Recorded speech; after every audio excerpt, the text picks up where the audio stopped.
Welcome to the live interview of the European Training Foundation. You can join us on Facebook, on LinkedIn, YouTube, and Twitter.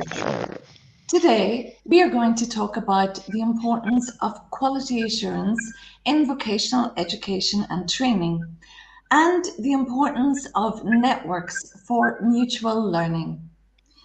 We will discuss the issue from a number of different perspectives, from the perspective of the European Union and the EQUIVET network, the European Quality Assurance Network for Vocational Education and Training. We will also discuss quality assurance within the Eastern Partnership region, and today we have a special guest from Moldova, and we will explore the ETF's own network, the Quality Assurance Forum. Before we begin, I am very pleased to introduce our guest today. We have Koen Policy Officer from the European Commission, from the Directorate General for Employment, Social Affairs and Inclusion, and Koen works specifically in the unit responsible for vocational education and training, apprenticeship and adult education. Welcome, Koen. Thank you. Next, we have Stella Kuvir, Head of Public Relations and International Cooperation Office at the National Agency for Quality Assurance and Research, ANACEC, from Moldova. Welcome, Stella. Good afternoon. And next we have Mounir Baati, ETF's expert in quality assurance. Welcome, Mounir. Welcome. Thank you. And I am Denise Loughran, the ETF Communication Officer.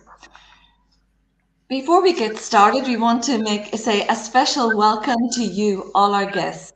Please write in the chat, let us know where you are watching from, and post all your questions. You can address questions specifically to each of our panel members or more general questions. Also, let us know about the issue of quality assurance in your own country. So, I will start with Koen. Koen, why are we talking about quality assurance? What's it all about? Yes, good afternoon. First of all, I would like to thank you for inviting me to this event. For me, it's always a pleasure to talk about quality assurance in the context of the European Union. And yeah, so I will explain a bit more in detail why quality assurance is important. So it's an important topic because we know that high quality training leads to better learning outcomes for learners. And already in the years 2000, there was a dedicated working group of member state representatives who worked on quality assurance in VET. And this led in 2009 to the adoption of a specific instrument called ECAVET, which stands for European Quality Assurance Reference Framework in VET. And this ECAVET framework lays down quality criteria regarding quality assurance, both at VET provider level as well as at VET system level.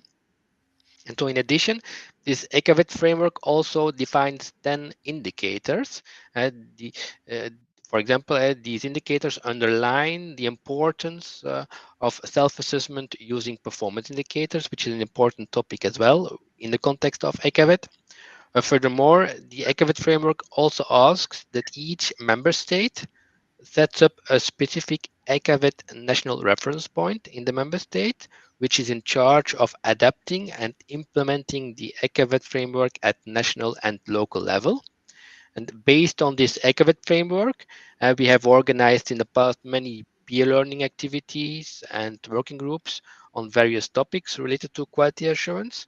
And so the purpose of these events are to exchange good practices. And also since this year, we will organize ECAVET peer reviews at VET system level. This is a new initiative, and these peer reviews, they aim to go one step further than simply exchanging good practices. They also aim to collect feedback from other peer countries on how a specific member state can improve their quality assurance arrangements at VET system level. For example, next week we will have our first ECAVET peer review organized by Spain, and I think this will be a very interesting event. And in addition to this policy instrument, ECAVET, the European Union, of course, has also some important funding instruments. For example, the Erasmus Plus program or the ESF Plus, which allows stakeholders to get some additional funding or specific grants to improve their quality assurance arrangements. So this is a bit an overview of what we are doing at European level. And of course, I'm happy to take any more specific questions or additional questions on this topic. Thank you. And just while you were speaking, we had a number of participants highlight where they're from. We have participants from South Africa, Armenia, Montenegro, Austria, Tunisia. And so it just highlights how interesting this topic is actually for so many countries. I will move on now to Mounir, following the overview that Koen gave us on what the European Union is doing to enhance quality assurance. Mounir is ETF's in-house quality assurance expert who leads the Quality Assurance Forum. Mounir, we've heard Koen talk about the importance of self-assessment using performance indicators for a country to assess how its standard of quality assurance. I mean, can you tell us about the ETF's forum operating in countries outside of the European Union? And how is ETF working with these countries? Thank you very much, Denise. Very warm welcome to all participants, and special welcome to my friend Monia. So why we established this forum? We did it in 2017, so almost 5 years ago, and it was from our reports, and we did a lot of reports analyzing vet systems in our partner countries. Quality and quality assurance have been always emerging as an issue. In all those assessments, there is always a problem or something around quality assurance. How measure the quality of outputs, but as well, what are the measures, what are the processes we put in place to ensure that we are delivering what our clients, our stakeholders, the public, employers, learners are expecting from us. So the issue has been always emerging in our reports. But as well, we noticed from the reports and from an analysis that there are many good practices, many good initiatives in all these countries about quality assurance. And we thought that one way for countries to learn from each other is that we set up a platform, we set up a forum for all those countries so that they can bring their experience, they can learn from each other, but as well they can pose their problems, their issues, and look how the other countries members of the forum, but as well partners of the ETF, are addressing the similar issues. So what we did is that we asked the countries to nominate what we call a national reference point, which is an institution that has a mandate on quality assurance. And from that institution, we got a nominated person, which is our contact person. And the contact persons are those who are taking part in the activities on the forum. So we started in 2017 with 2 regions, the South Mediterranean region and the CET region, which is the Balkans plus Turkey. And last year we extended the forum to the Eastern Partnership and to countries such as Moldova, and we have a representative here, and other countries. So this is the rationale of setting up the forum. And most of our activities are built around exchanging, learning from each other, posing problems, and sometimes working together in developing common tools. Thank you. Thank you, Mounir, for this overview. We've already had a request for cooperation in our chat from Gaia from Armenia, who's working in a newly established sectoral skills body for the tourism industry, and is interested in quality in, of course, in tourism education. So she's asking all those participating if someone would like to cooperate with her to send a message directly. Joining Gaia in our audience, we also have members from participants from Lebanon, Algeria, Italy, Dubai, and Israel. Welcome. We're very pleased that you were joining us. Please post your questions to our members. For now, I will move on to our Moldovan contact point within the ETF Quality Assurance Forum. Stella, thank you for joining us today. Please, can you highlight for us what are the key issues for supporting quality assurance in vocational education and training in Moldova? Well, certainly, thank you very much. Once again, hello to everyone. It's very nice to be here. First of all, thank you for inviting us to take part in this very interesting discussion about the quality assurance in vocational education and training, and of course, the importance of such networks as the ETF Quality Assurance Forum is. So before I tell you about the issues related to supporting quality assurance in Moldova in the field of VET, so I would like to briefly or shortly introduce you a little bit to quality assurance in Moldova. So again, with regard to vocational education and training.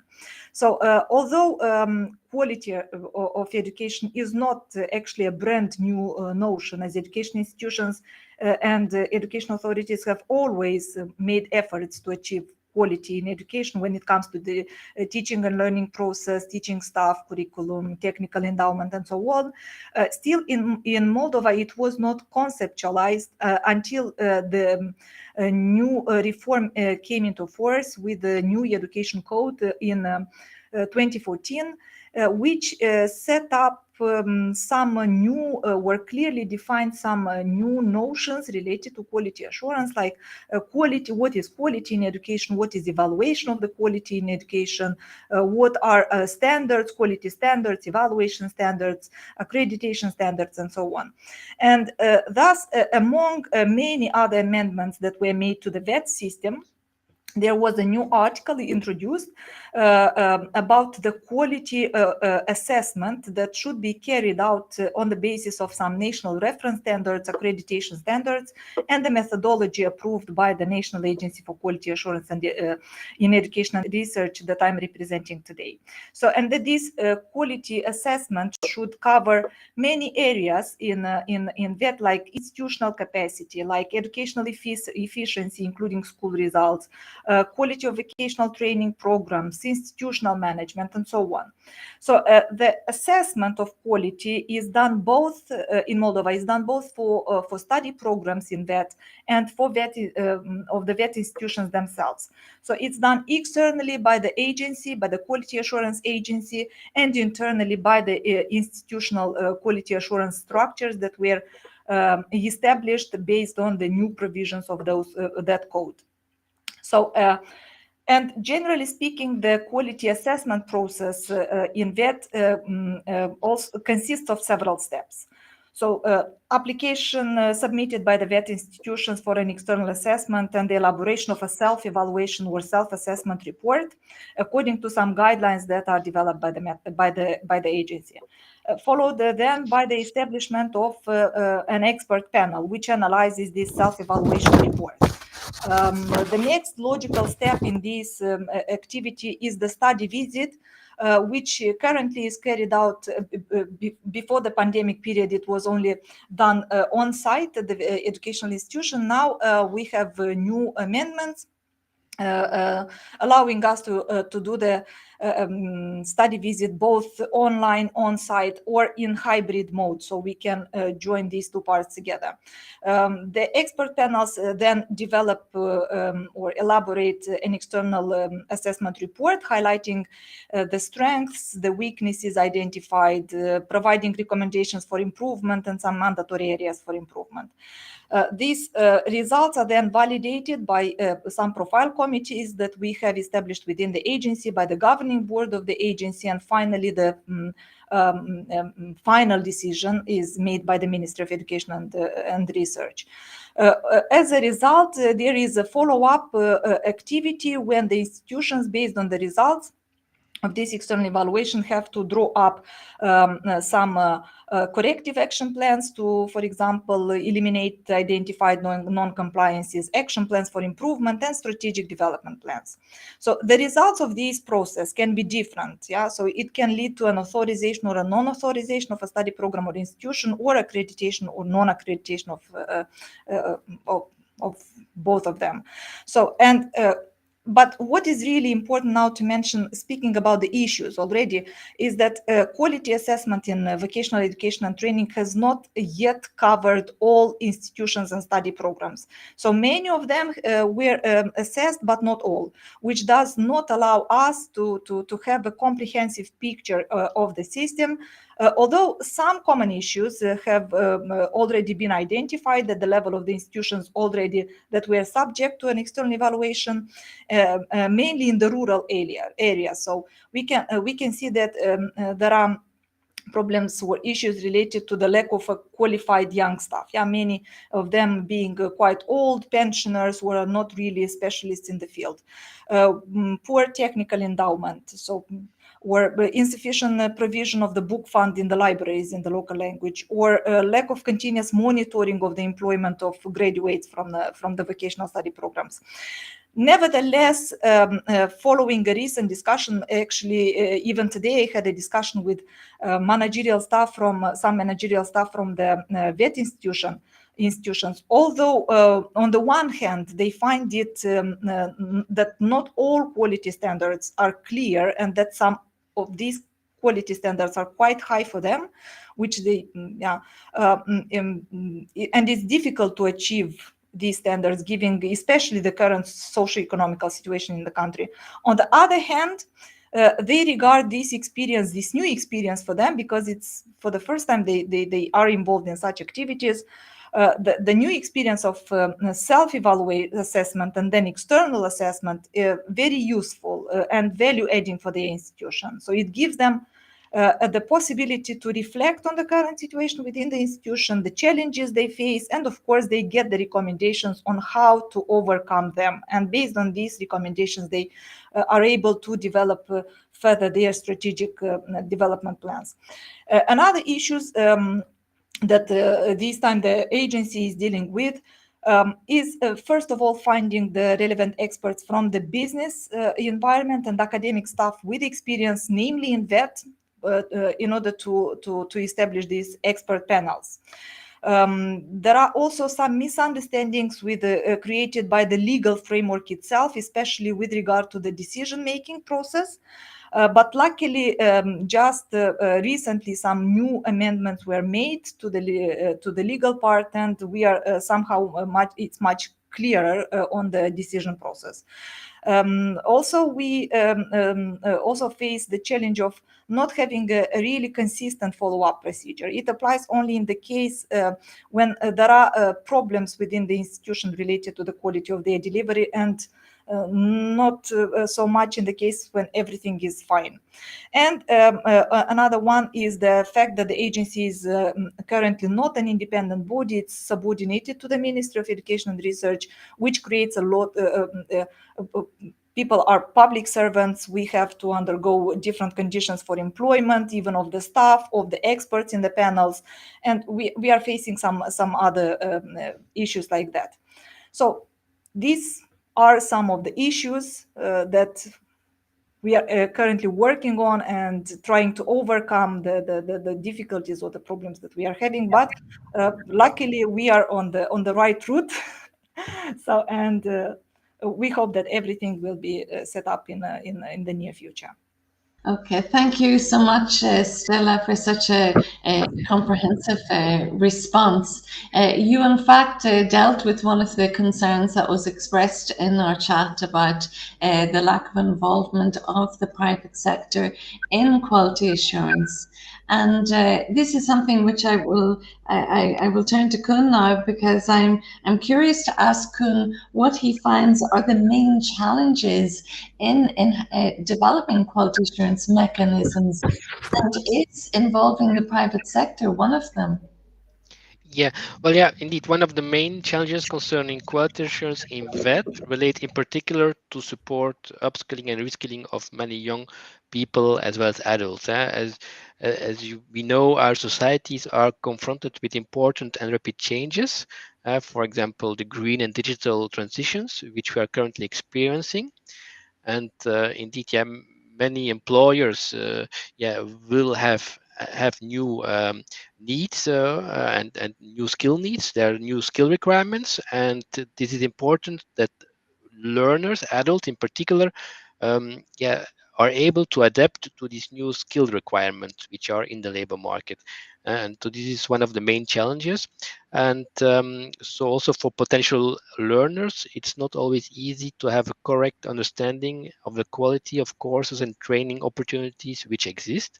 And this is in particular valid for CVET, continuing vocational education training.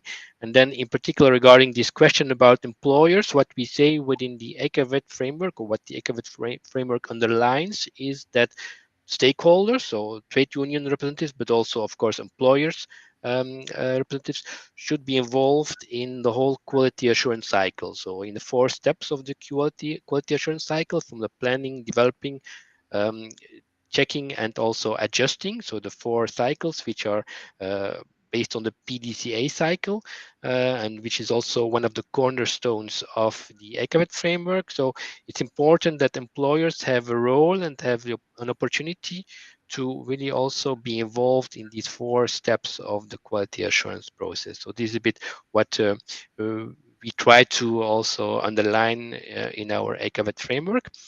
Yeah, so that's a bit yeah, to reply to your question. Yeah. Yes, thank you, Koen. And in fact, another question arrived on a chat, which perhaps you would like to take. It's the question concerns if there are large-scale assessments on quality that take place outside the formal system. If I have understood it correctly, would you like to take that, Koen? Yeah, well, yeah, indeed. When it comes to quality assurance of training outside the formal system, there we see that most countries are in fact struggling to deal with that, because when it's publicly funded, then normally there's a whole range and a whole system of QA, quality assurance arrangements in place that allows public authorities to monitor the quality of training. But when it comes to privately offered or outside the formal framework, there we see, of course, that the formal procedures do not apply. And then that's, of course, a very difficult question. And also it a bit relates to what I said earlier, so which is really one of the main challenges on how to ensure that adults, in particular, then when it comes to CVET, continuing VET, do have sufficient information about the quality of a CVET training. And so yeah, that's still an issue of concern in most member states. Yeah. While it's difficult to assess quality outside the formal system, I think if I understood correctly, Stella mentioned early, all the efforts tend to take place within the formal system. So we need a better balance, let's say. We need some more efforts also outside the formal system as well. Yeah, indeed.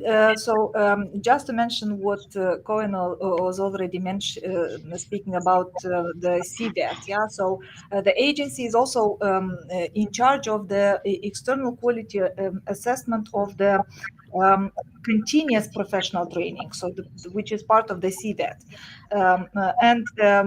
All this information on the quality of different programs provided by the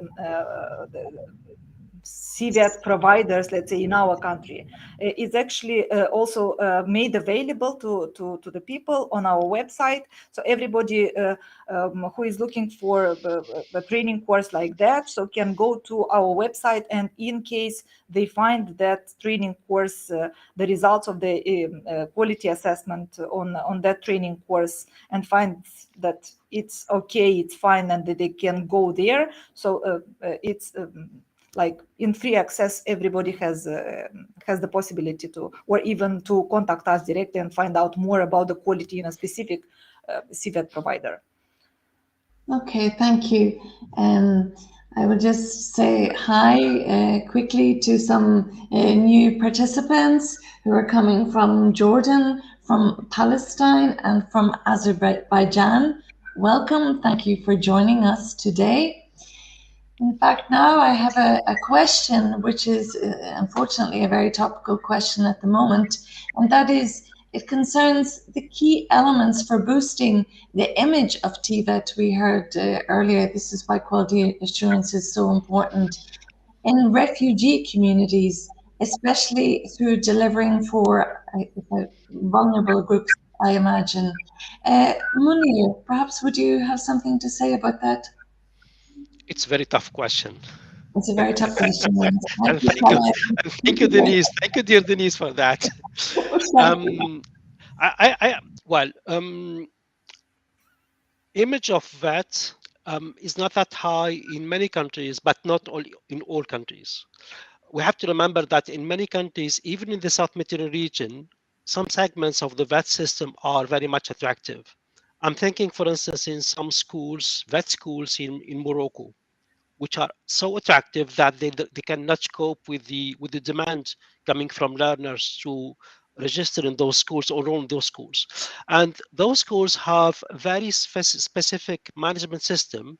It is what the Moroccan calls delegated management of schools, which are schools built and equipped by the government, but are being managed by private sector, by non-profit organizations set up between the government and the employer organization. And these flexible way of managing schools make them in a better position to adapt their curricula, their offers to the learners' needs, and therefore they are very much attractive. On the other hand, in many other countries, in the South as well, but as well in many other countries in Europe, that is not attractive for many reasons. Some of them are social reasons, but some of them are because of the low quality of delivery. So let's face it, let's acknowledge that in many countries we have that which is not delivering what people are expecting, and that's why people are not jumping into this, taking that offer. So there are many problems. Some of them are social, other are economics. And I would like to come back to what was said earlier by Koen and by Stella, and build on what our analysis of quality assurance system in our partner countries. And I think there are three main elements that we have to consider when talking about quality assurance. Is that quality assurance covers both system and provider level. And in most cases, we are looking only at provision level. We don't look at the system, while you have to consider the system as well. The second is there is not only provision of VAT, but there are other policy VAT areas that have to be covered by quality assurance. For instance, governance, and there we have the involvement of employers, of trade unions, etc. You have standard settings. I mean, setting of standards takes part outside schools in most of the countries. So it has to be as well covered by quality assurance. You have provision, you have CPD, which is continuous professional development, how you hire teachers, how you train them, how you assess them. All those are elements that influence, that have an impact on the quality of the learning processes. So you have to quality assurance them. And finally, you have to look as well at the data collection and research. I mean, what you have in terms of data about the labor market that you would use to adjust your training provision, do you trust them? Are they trustable? Are they accurate? So thinking about quality assurance is not only about assessing schools, but there are many other policy dimensions that have to be as well covered by quality assurance mechanisms. Thank you, Mounir, for the response. I'm sure and I hope that Khaled is happy with this response. It leads me to the next question, which I would like to pose to you, Mounir. All these elements that you have mentioned, I'm sure very central to the ETF quality assurance form. However, or maybe not however, is this what else is needed to ensure the sustainability of networking that aims to enhance quality assurance Is there something in addition to what you have just mentioned? Well, sustainability is a big issue, is a big question as well for us. I mean, for me as moderator of the ETF Quality Assurance Forum, how to sustain, how to maintain the engagement, the commitment of the members, and making them participating actively in the forum. From the outset, the forum has been designed with this philosophy, with the following philosophy: the forum belongs to its members. So it belongs to the countries, and the ETF is there to facilitate, to moderate, to bring resources, etc. But it is the members own the forum, and I think to maintain the sustainability, partly it's on the ETF, but partly as well on the members. If the members continue to be committed, to be engaged, to be actively and proactively working with the forum, hosting peer visits, which is one of our main learning tool. So we continue to do that. On the other hand, the ETF should be as well open to all those proposals, but as well offering learning opportunities. And this is what we have been doing with the ECAVET network and with the support of Koen. We have been offering the ETF forum members opportunities to take part to some of peer learning activities organized by the ECAVET. And it was really a very good learning exercise. I remember before the COVID, we joined an annual network for meeting of the forum of the ECAVET network, which was dedicated. The meeting was dedicated to how to use the learners' voices in quality assurance. Do you listen to your learner, actually, to your learners? And how do you do with information that you collect from learners in improving the learning processes? And the members were very happy with this experience, because many of them do not have similar systems. They never thought that they have to collect the views, the opinions of learners in schools. So to come back to your question, it's on the members to continue working, hosting peer visits, and on the ETF as well to offer always learning opportunities and continue supporting the work of the forum. Okay, thank you, Mounir. I will switch to Stella then to follow up on Mounir's response about the value which you find in participating in the network. And do you engage learners within the process, the quality assurance process review?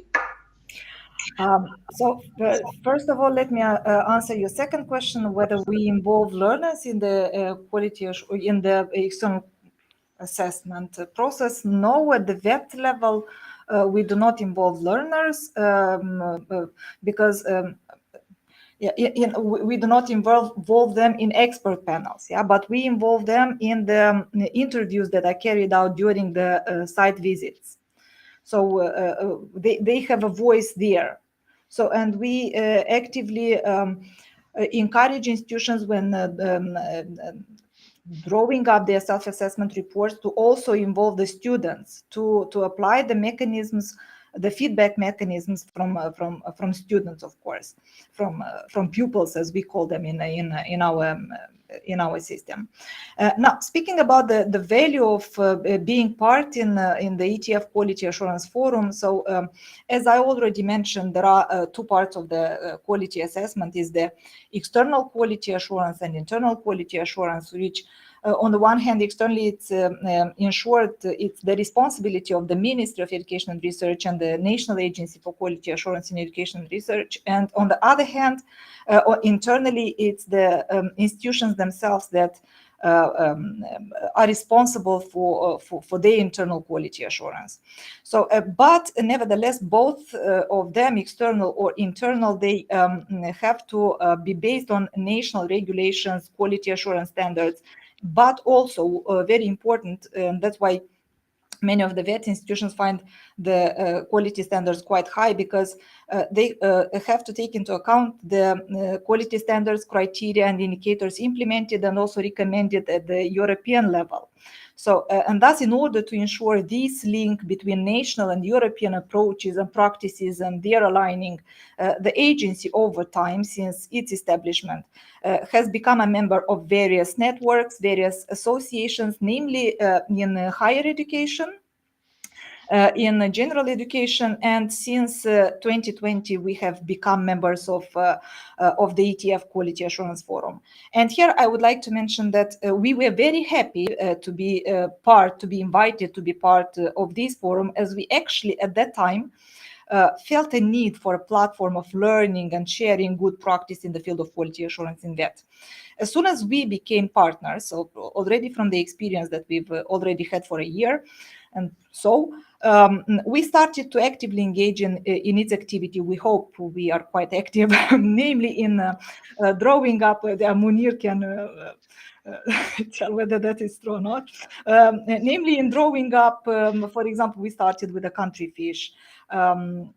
With regard to quality assurance in vocational education and training in the Republic of Moldova, then the mapping of quality indicators by participating in peer learning or activities organized by or hosted by the Quality Assurance Forum.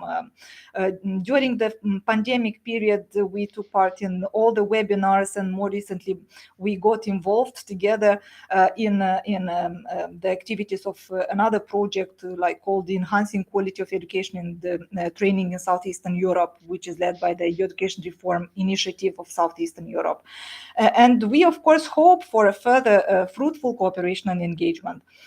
Also, I'd like to mention that all the work and activities carried out under the auspices of the ETF Quality Assurance Forum is actively disseminated to the public, so that everybody knows what's happening in the forum on both the webpage of the agency and our social networks.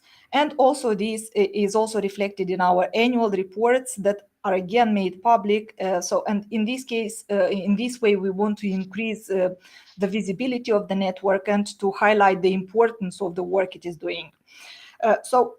Generally speaking, being a member of the ETF Quality Assurance Forum is really important to us, mainly from the point of view of externalizing, in a way, the Moldovan quality assurance system in that, through its presentation to the other members of the forum, but most importantly by, as Mounir already mentioned, by learning from and implementing the European and international approach and experience in our legal framework and in our actually daily practices.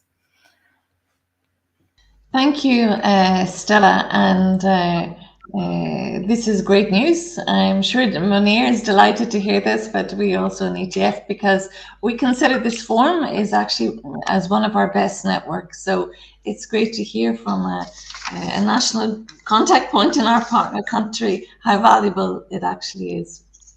So I will move on now to Koen. Koen, what about the future? And can you share with us the latest policy developments on quality assurance in EU? You know, what's on the agenda? Yes, well, indeed, as we have discussed already previously in during this interview, so there's a need to invest massively in upskilling and reskilling of many adults, given the rapid changes in the labor market, given the digital and green transitions that we are currently experiencing.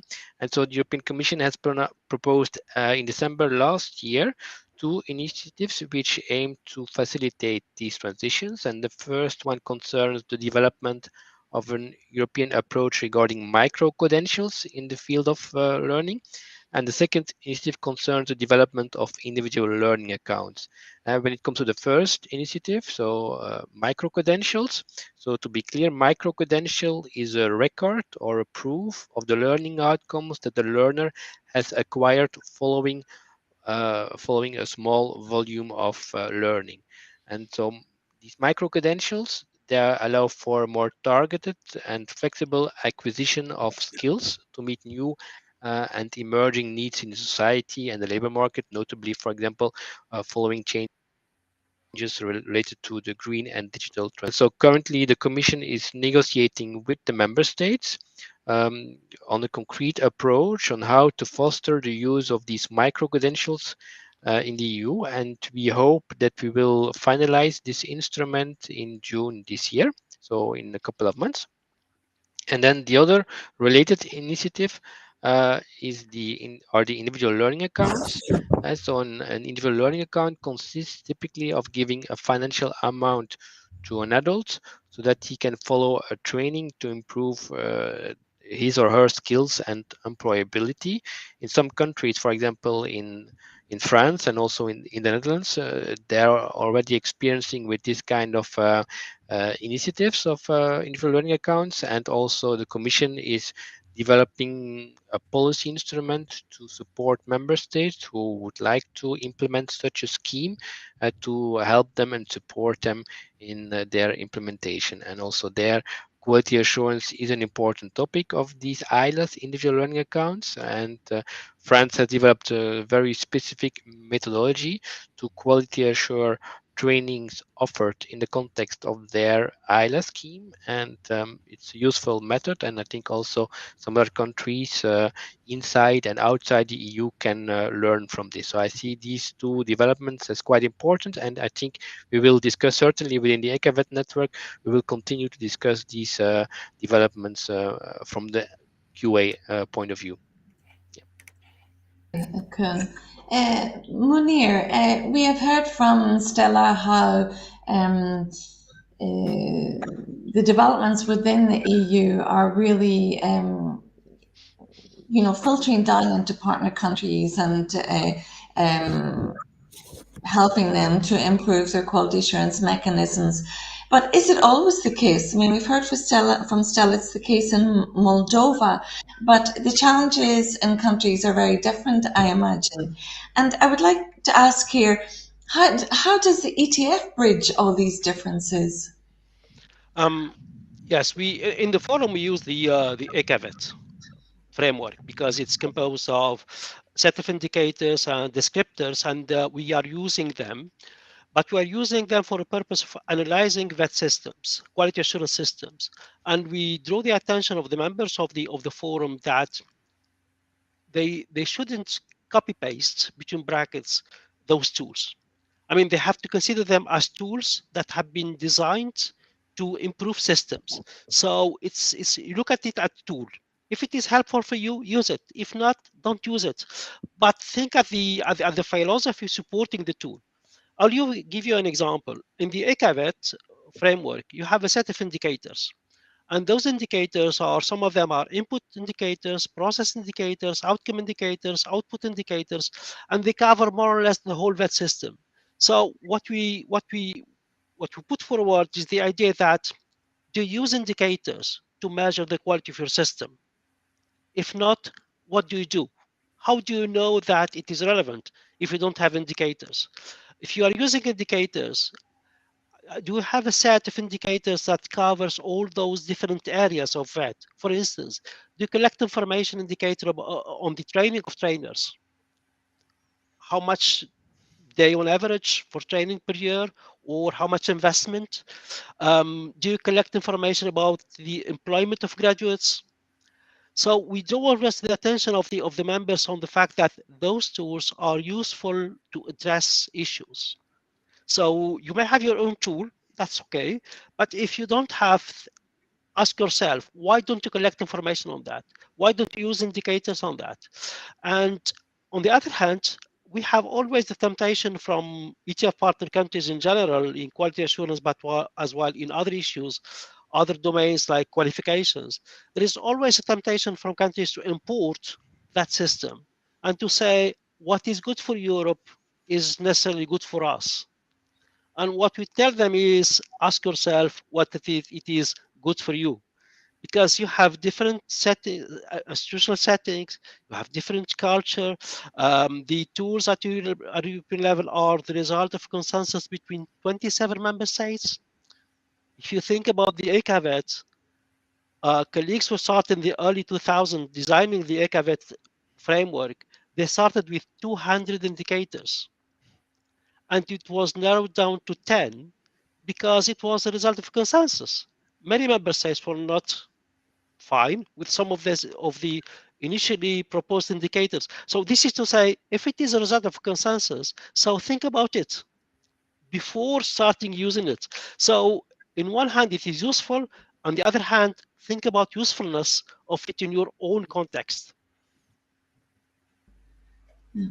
Thank you, Mounir.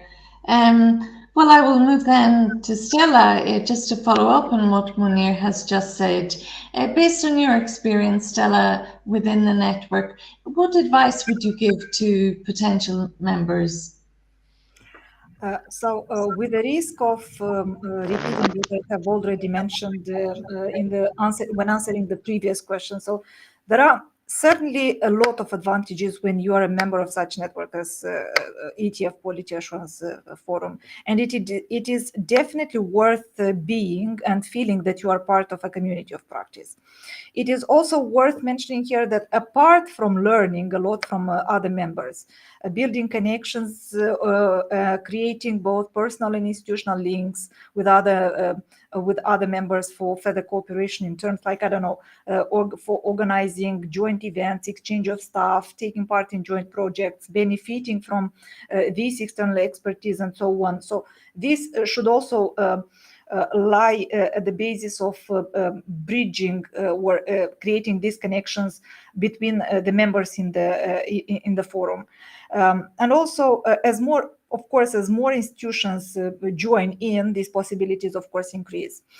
On the other hand, it's also one other very important thing is that ETF ETF Quality Assurance Forum doesn't give you only the chance to interact with your peers, but also brings the European approach and perspective to quality assurance in that by inviting and involving in all its activities, actually, experts from the European Commission, for example, like today, and you can interact with them directly.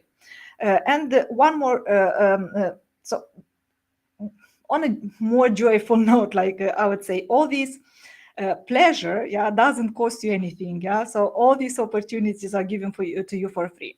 So my advice is, of course, to get more information on the forum, the work and the activities of this forum, and try to get involved more actively, because actually it's worth it. So it's always worth it. Yes, thank you very much, Stella. We have just received a question on our another challenging question from Khaled. With its fast-growing number of resources and demand in the markets, is quality assurance becoming an attractive career path? So, who would like to take this question?